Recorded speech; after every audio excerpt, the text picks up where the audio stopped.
R. N.. காவ் ரா அமைப்பை உருவாக்குவதற்கு முன்பே ஒரு இந்திய உளவுத்துறை அதிகாரியால் என்ன செய்ய முடியும் என்பதை உலகுக்கு நிரூபித்து காட்டியவர். ஏப்ரல் 11, 1955 தென்சீன கடலின் அமைதியான வானத்தில் திடீரென தீப்பிழம்புகள் தோன்றின. அடுத்த சில நொடிகளில் ஏர் இந்தியா நிறுவனத்தின் காஷ்மீர் பிரின்சஸ் விமானம் ஒரு சக்தி வாய்ந்த வெடிப்பால் சிதறி கடலில் விழுந்தது. அந்த விமானத்தில் சீன தூதுக்குழுவினர் பயணித்துக் கொண்டிருந்தனர். கனப்பொழுதில் இந்த சம்பவம் சர்வதேச நாடுகளின் கவனத்தை ஈர்த்தது. சீனா உடனடியாக அமெரிக்கா, தைவான் மற்றும் ஹாங்காங் மீது குற்றம் சாட்டியது. இந்தியா மீது நேரடியாக குற்றம் சாட்டப்படாவிட்டாலும் சந்தேக பட்டியலில் இருந்து நீக்கப்படவில்லை.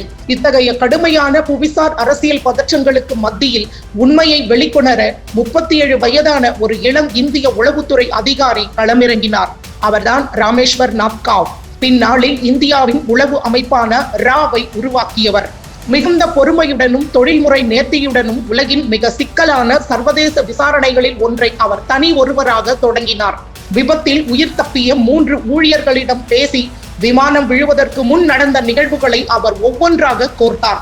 அந்த வெடிப்பு சத்தம் எப்படி இருந்தது, தீ எவ்வாறு பரவியது என்பதை ஆராய்ந்து நடந்த நிகழ்வுகளை அப்படியே வரைபடமாக உருவாக்கினார். பல மாதங்கள் அந்நிய மண்ணில் விசாரணை நடத்திய பிறகு ஹாங்காங்கின் கைடாக் விமான நிலையத்தில் வைத்துத்தான் அந்த வெடிகுண்டு வைக்கப்பட்டதற்கான ஆதாரத்தை கண்டுபிடித்தார். இதற்கு பின்னால் இருந்தது தைவான் அதிபர் சியாங் கை ஷேக். இந்த சதியின் உண்மையான இலக்கு சீன பிரதமர் சு என்லாய். சியாங் கை ஷேக்கின் உத்தரவின் பேரில் சவ் சு என்னும் தைவான் நாட்டு ஊழியர் ஏர் இந்தியாவின் காஷ்மீர் பிரின்சஸ் விமானத்தில் குண்டு வைத்தார். இதற்காக அவருக்கு 6 லட்சம் ஹாங்காங் டாலர்கள் சன்மானமாக வழங்கப்பட்டது.